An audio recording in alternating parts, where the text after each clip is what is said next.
Assalamualaikum warahmatullahi wabarakatuh. Selama ini kita tahu fikih sholat, fikih zakat, fikih puasa. Tapi saya dapat tulisan fikih pemilu.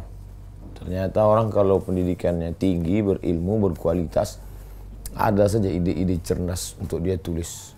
Dalam sejarah, orang Indonesia mendapatkan gelar doktor, PhD, Doctor of Philosophy dalam bidang akidah dari Universitas Al-Azhar, Kairo, Mesir. Hanya 4 orang saja. Salah satunya ini penulis buku karya tentang tulisan fikih pemilu. Pertama, Dr. Nur Samad Kamba, sekarang di Kementerian Agama. Yang kedua, Dr. Abbas Mansur Tamam, dosen di UI, Universitas Indonesia. Yang kedua, Dr. Khalid Muslih di Gontor. Dan yang terakhir, inilah dia, Dr. Amri Fatmi dari Aceh. Bangga kita. Jadi beliau membagi dua. Yang pertama, bagi si pemilih, orang yang akan mencoblos. Yang kedua, bagi yang dipilih. Bupati, wali kota, gubernur, presiden, lalu kemudian DPD, DPR RI, DPR provinsi, DPR kabupaten, DPR kota. Itu yang dipilih. Beliau ada menulis beberapa poin. Yang pertama, bahwa satu suara yang kita pilih. Jadi bukan sekedar menusukkan paku ke kertas. Tapi beliau menekankan bahwa Anda sebagai pemilih itu adalah amanah. Gambar orang yang Anda tusuk itu amanah. Dan ingat konsekuensi daripada amanah. Innallaha ya'murukum an tu'addul amanat. Allah memerintahkan kamu menunaikan amanah pada tempatnya. Bagaimana kalau amanah itu kau berikan pada orang yang tidak layak? Jatuh derajatmu. Wa idza tumina khana. Di antara sifat orang yang munafik. Dan letak orang munafik fi darkil asfali minan nar, keraknya neraka jahanam. Yaitu ketika diberi amanah berkhianat. Maka letakkanlah amanah. Tajam sekali analisa Dr. Amri Fatmi. Yang kedua, beliau mengatakan bahwa ternyata mencoblos itu adalah kesaksian di hadapan Allah Subhanahu wa taala. Maka apa efek dari kesaksian? 3 di antara dosa besar. 1 di antaranya adalah syahadatuz zur, kesaksian palsu. Jadi pada saat mencoblos itu, wahai saudaraku, Anda yang sedang memilih, aku bersaksi di hadapan Allah bahwa orang ini adalah layak dipilih. Aku bersaksi. Jadi bukan sekedar pesta demokrasi semata bagi seorang yang beriman. Ini fikih pemilu. Yang ketiga, maka ada orang yang memperjualbelikan. Apa yang diperjualbelikan? Jual beli pakaian biasa, jual beli makanan. Ini poin ketiga beliau tekankan betul. La'ana Rasulullah SAW ar-rashi wal murtashi. Hadis riwayat Abu Daud. Rasulullah SAW melaknat orang yang memperjualbelikan suara. Ternyata suara pada saat pagi itu mendapat serangan fajar dan Anda termasuk yang sudah menjual suara Anda. Anda termasuk orang yang dilaknat oleh Allah Subhanahu wa taala, dilaknat oleh Rasulullah sallallahu alaihi wasallam.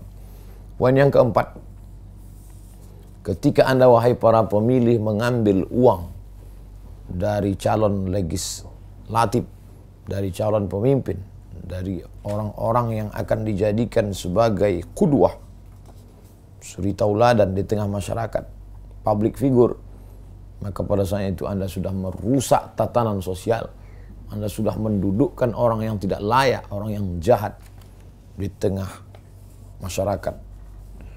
Poin yang kelima, yaitu bahwa kita harus betul-betul tahu yang akan kita pilih ini apakah orangnya amanah, apakah orangnya menunaikan janji, apakah orangnya peduli pada amar ma'ruf nahi mungkar, apakah dia memperjuangkan nilai-nilai agama, kebaikan. Itu harus kenali baik-baik siapa dia. Karena semua kita akan ditanya. Inna sam'a, dengar, wal basar, tatapan mata, pandang, lihat, wal fuad, hati. Maka memang betul-betul dikenal, jangan sampai tidak mengenal.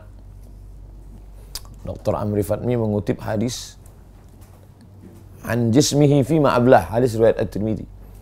Anggota tubuhmu nanti akan ditanya di hadapan Allah Subhanahu wa taala. Sudahkah kau gunakan untuk mengenal orang yang akan kau pilih? Poin yang keenam.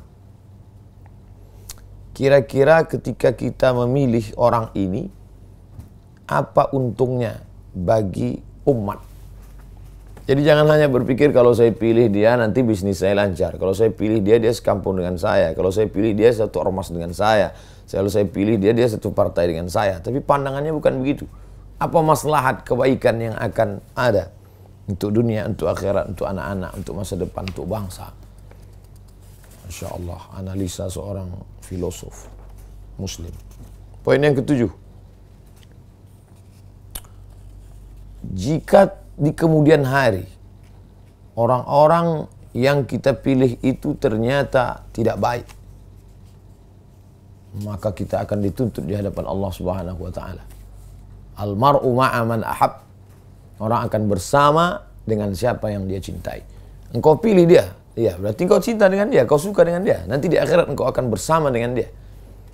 Na'udzubillah, kalau dia masuk neraka jahanam, kau masuk juga dengan dia. Bagi orang yang tidak mengadakan penyaringan, fit and proper test, cobalah untuk menganalisa. Karena ini adalah mendudukkan orang di tempat yang amat strategis.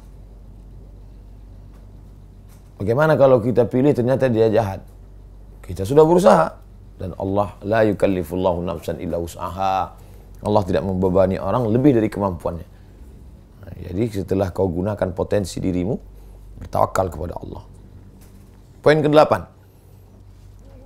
Bagaimana kalau kita orangnya tidak mampu?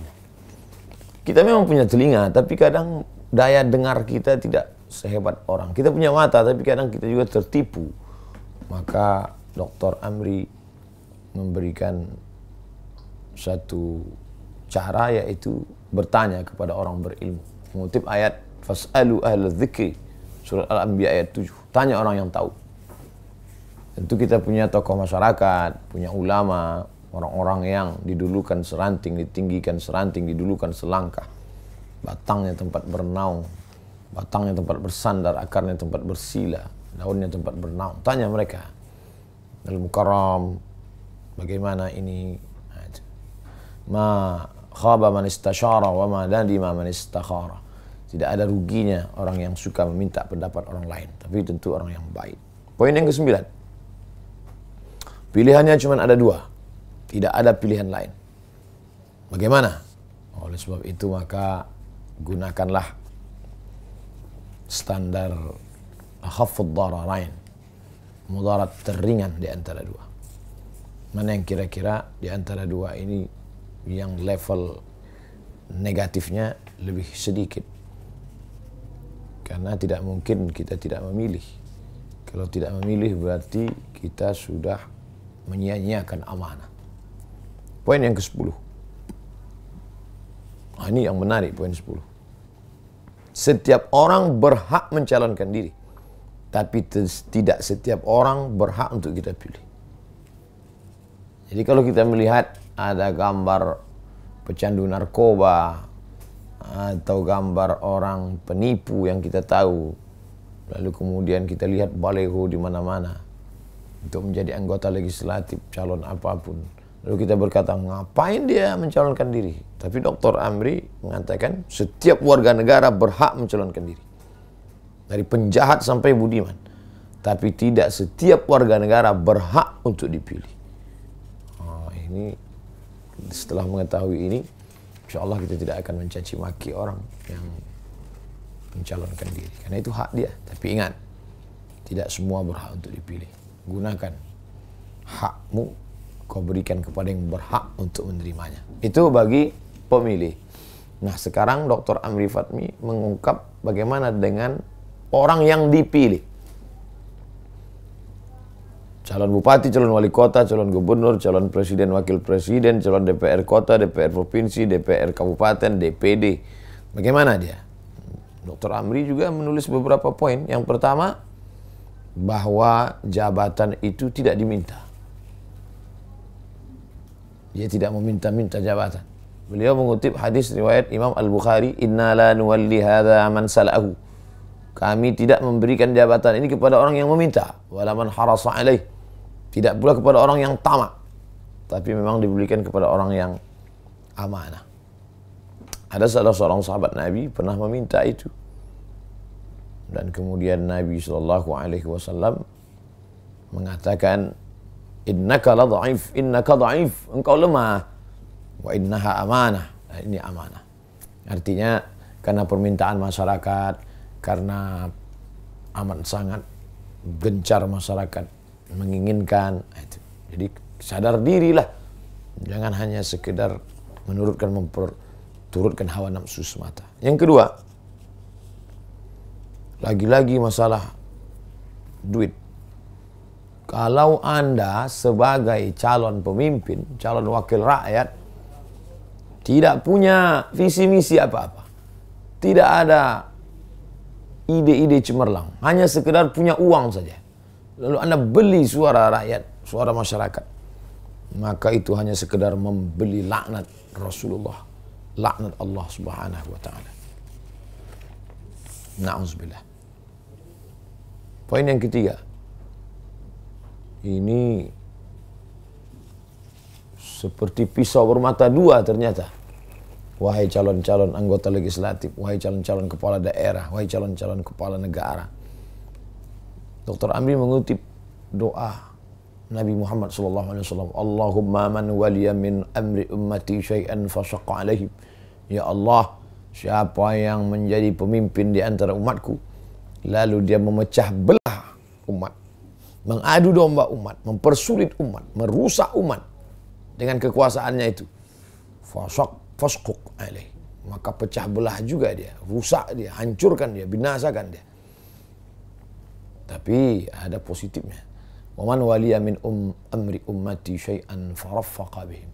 Siapa yang diberikan kekuasaan, lalu dengan kekuasaannya itu dia bersikap lembut, menyatukan umat, membangkit harkat martabat umat, mensejahterakan umat, farfuq bih, maka berikan pula mereka kebaikan-kebaikan.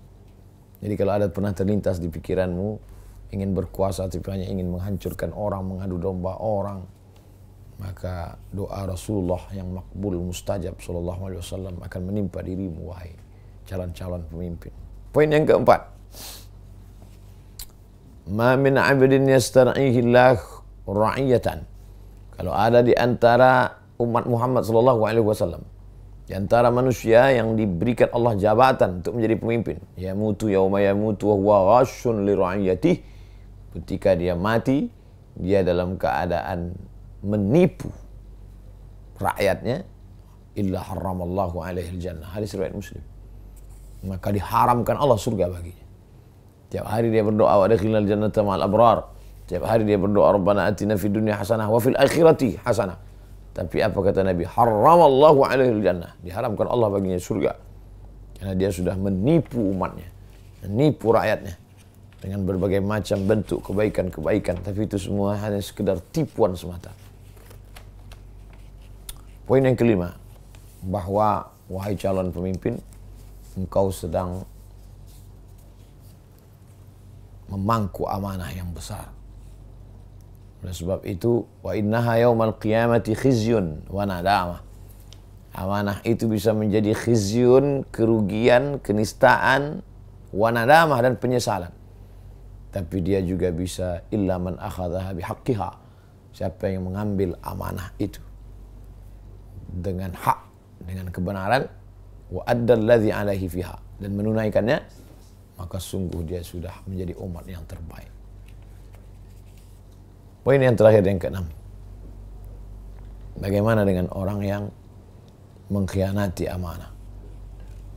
Ingat wahai calon pemimpin, di akhirat nanti, idza jama'allahu al-awwalina wal akhirin, ada masanya Allah akan mengumpulkan seluruh umat, awalin dari yang dulu sampai akhirin yang belakang. Lalu kemudian yurfa'u li kulli ghadirin liwa'un. Setiap orang akan ada bendera. Bendera biasanya sebagai tanda, bendera sebagai panglima perang, bendera kematian. Lalu dikatakan, hadhihi gharadatu fulan ibn fulan. Ini adalah si pengkhianat, ini adalah si penipu fulan bin fulan. Na'udzubillah. Mudah-mudahan dengan fikih pemilu ini kita menjadi dua pemilih-pemilih yang cerdas dan calon-calon pemimpin yang amanah. Terima kasih, mudah-mudahan bermanfaat. Wassalamualaikum warahmatullahi wabarakatuh.